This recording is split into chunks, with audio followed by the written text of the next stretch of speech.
Religion इंसान ने पैदा किया है, धर्म शाश्वत सनातन है। अन्यथा बता दीजिए धर्म जो हिंदू धर्म है कब शुरू हुआ?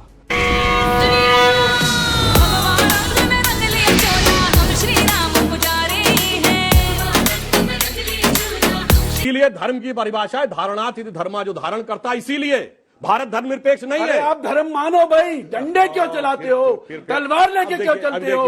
इस सज्जन को क्या तकलीफ है भाई? त्रिशूल लेके क्यों चलते हो? कौन मना कर रहा है? आप ओबीसी हुआ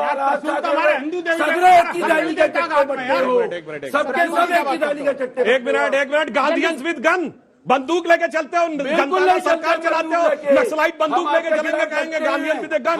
आपकी तो मार्क्स ने जो कहा है, हम आपके कम्युनलिज्म। प्रोफेसर साहब, सबसे अजीब आप चारों से मेरा रिक्वेस्ट है, अरे भाई हमसे प्लीज सबका टाइम मत बर्बाद कीजिए, प्लीज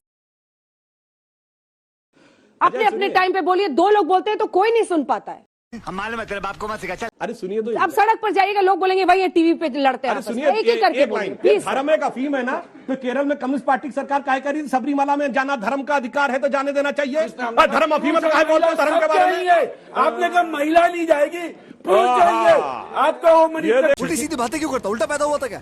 दिमाग नहीं, हम बता रहे हैं। उन्होंने क्या बोला था? इनकी पार्टी का नाम है मजलिसे इत्तिहादुल मुसलमीन, यानी मुसलमानों की एकता के लिए समर्पित पार्टी, और वह सेकुलरिज्म के लिए समर्पित है।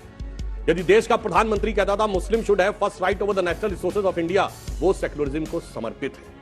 यदि जिस जमाने में कश्मीर में मस्जिदों से भीड़ निकलती थी, अभी हमारे दौर की बात है 2019 से पहले, जुमे की नमाज के बाद, और जाके किसी भी इंस्पेक्टर अयूब पंडित जैसे व्यक्ति को कत्ल कर देती थी, वो सेकुलरिज्म का सुंदर संगीत था।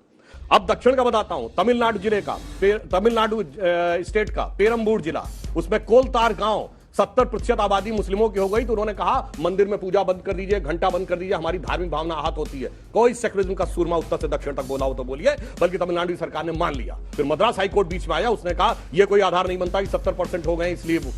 अब ये बताइए, ये आग दिखाई नहीं पड़ती थी, और जब आग इस सीमा तक हो, जो बात मैं बोल रहा हूं पहले भी बोल चुका हूं, 2014 से पहले भारत आंशिक रूप से मुस्लिम राष्ट्र था। क्योंकि अगर ऐसा नहीं है तो मैं चैलेंज करके पूछ रहा हूं, एक नॉन मुस्लिम स्टेट बताइए जहां शरिया के प्रावधान को कॉन्स्टिट्यूशनल सैंक्टिटी प्राप्त हो। जो शाबानो केस में अगर शरिया के खिलाफ गया सुप्रीम कोर्ट, तो संविधान में संशोधन करके पलट दिया गया। हलाला हो, महरम हो, ट्रिपल तलाक हो, ये सब के सब संवैधानिक दर्जा प्राप्त थे। अगर किसी को आपत्ति, को सेक्युलर देश बता दीजिए जिसमें ये सब चीजों को संवैधानिक दर्जा प्राप्त है। अब बताइए आग कहां पे थी? लेकिन ये जो गिरिराज जी कह रहे थे उस पर आपने कुछ नहीं कहा। अगर अल्लाह को स्पीकर की जरूरत नहीं है तो हनुमान जी को चालीसा सुनने के लिए स्पीकर की जरूरत है। ये सब दोगलापन है। मैं तेरा दोगलापन उतारता हूं। आप एक बात देखिए, अब आप जैसे हनुमान चालीसा में कहते हैं जय हनुमान ज्ञान गुण सागर, हनुमान जी की स्तुति करते हैं। अब हमारे मन की बात है, अजान में क्या कहते हैं? अजान में क्या कहते हैं? अशहदु इलाहुल्लाह, अल्लाह के अलावा कोई इबादत के लायक नहीं है।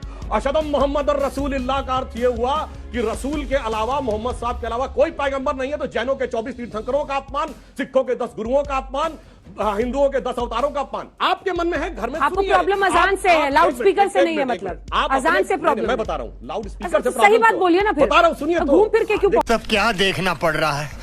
अच्छा है मैं अंधा हूं। आपके मन में है कि मेरे पिताजी सबसे लायक है, मैं अपने घर में कहूंगा। अब आप ये कहें कि मैं दुनिया भर को सुनाऊंगा, मतलब बाकी के नालायक हैं, तो इस बात से प्रॉब्लम है। रिलीजन इंसान ने पैदा किया है, धर्म शाश्वत सनातन है। अन्यथा बता दीजिए धर्म जो हिंदू धर्म है कब शुरू हुआ? धर्म के मेरी पहली और आखिरी इच्छा